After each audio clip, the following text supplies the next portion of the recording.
জামাই আবার বলো। হাসির রাজা, জ্ঞানের রাজা, রসিক রাজা গোপাল ভাট।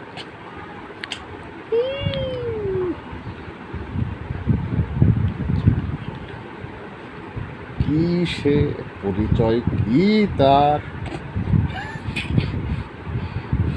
জানো? তুমি পরিচয় জানো? কি তার পরিচয়? কোথা থেকে আসলো বলো? তার নাম কি? তার নাম গোপাল ভাঁড়।